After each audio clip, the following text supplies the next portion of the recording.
Claude Nougaro. 32 ans d'écart avec sa Hélène, un coup de foudre inattendu. Victime d'un cancer du pancréas, Claude Nougaro s'est éteint à l'âge de 74 ans le 4 mars 2004.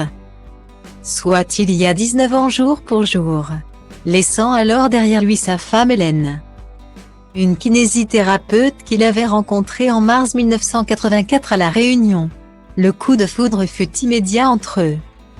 Et ce malgré leur différence d'âge assez importante. On avait 32 ans d'écart, mais cela ne m'a pas effrayée. Je n'étais pas prédestinée à vivre dans le monde de la chanson. Je n'étais pas du tout fascinée par ça, avait-elle déclaré il y a plusieurs années dans les pages de gala. Alors qu'elle publiait très bel ouvrage hommage sobrement intitulé Claude Nougaro, Aide. Flammarion, dans lequel elle livre quelques confidences sur l'homme qui a partagé sa vie pendant 20 ans. J'ai grandi à ses côtés. Je suis devenue la femme que je suis, avait-elle poursuivi. Avant de le qualifier comme quelqu'un d'égocentrique mais de simple et de profondément humain. Aux côtés du chanteur, célèbre interprète d'Armstrong, elle a dû faire quelques concessions.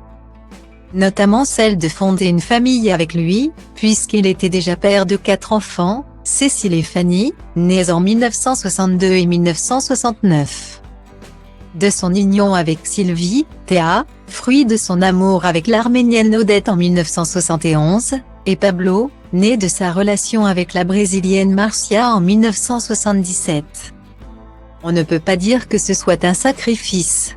C'est comme ça. Claude a eu des enfants mais... En fait, il voulait être lui-même l'enfant.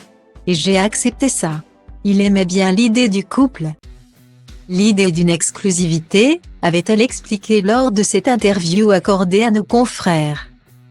Elle révélait d'ailleurs avoir gardé contact avec les enfants du regretté poète, « J'ai toujours des rapports avec ses enfants. C'est un peu ma famille vu que je n'ai pas eu d'enfant avec Claude. Quand je l'ai connu. Ses filles étaient déjà grandes. En revanche, son plus jeune fils, Pablo, avait 7 ans. Il partait vivre avec sa mère au Brésil. Et en ce qui concerne la disparition de son célèbre amoureux, elle s'était souvenue qu'il n'avait pas peur de la mort.